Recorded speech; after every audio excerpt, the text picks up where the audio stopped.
Voici une présentation du jeu Éléments. Il s'agit d'un jeu de stratégie et d'affrontement abstrait au tour par tour, à 2 joueurs à partir de 10 ans, pour des parties d'environ 30 minutes. L'objectif est de récolter des jetons graines disposés sur le plateau. Le gagnant est le premier joueur qui parvient à récolter 5 graines sur les 9.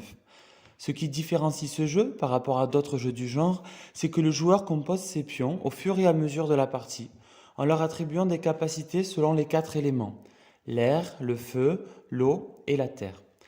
L'air permet aux pions de se déplacer en ligne droite. Le feu, d'attaquer les pions autour. L'eau permet à l'inverse de protéger le pion et les pions autour de lui contre le feu adverse. Ici, le pion noir est donc protégé. La terre est nécessaire pour récolter les graines. Il y a au maximum 3 capacités sur un pion. Lors de son tour, le joueur a 2 actions qu'il utilise pour poser des capacités, déplacer des pions, récolter des graines, attaquer les pions adverses. 2 mécaniques font varier le rythme de jeu. La case de clonage permet de copier complètement un pion qui se trouve dessus sur un autre pion en un tour. L'air peut être transformé en n'importe quelle autre capacité, ce qui peut apporter un avantage tactique décisif. Mais le pion ne peut plus se déplacer en ligne droite, il perd alors en mobilité et le joueur, s'il fait ce choix, prend le risque de voir son jeu se figer. Des planches d'informations décrivent les créatures les plus fréquemment utilisées, sachant que le joueur peut combiner les capacités comme il le souhaite pour en créer d'autres.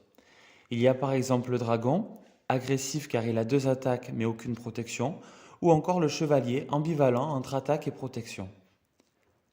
Supposons que le joueur noir à son tour décide d'ajouter 2 feux pour créer un dragon, ce qui lui prend 2 actions. Ce dragon menace le chevalier, qui est sur une case de clonage et qui n'a qu'une protection. Le dragon, lui, est protégé par l'eau du pion d'à côté. Le joueur blanc pourrait transformer l'air en terre pour récolter la graine d'à côté avant d'être attaqué. Ou en eau pour avoir 2 protections contre le dragon. Mais il obtient alors une pièce peu mobile qui ne sera plus utile à cloner. Une meilleure option est d'utiliser son tour pour cloner ce chevalier ici. Si le joueur noir déplace son dragon puis attaque, le joueur blanc pourra amener cet autre chevalier pour détruire le dragon et récupérer sa position de clonage. Les règles du jeu sont facilement acquises. Un scénario lisible s'écrit tout au long de la partie.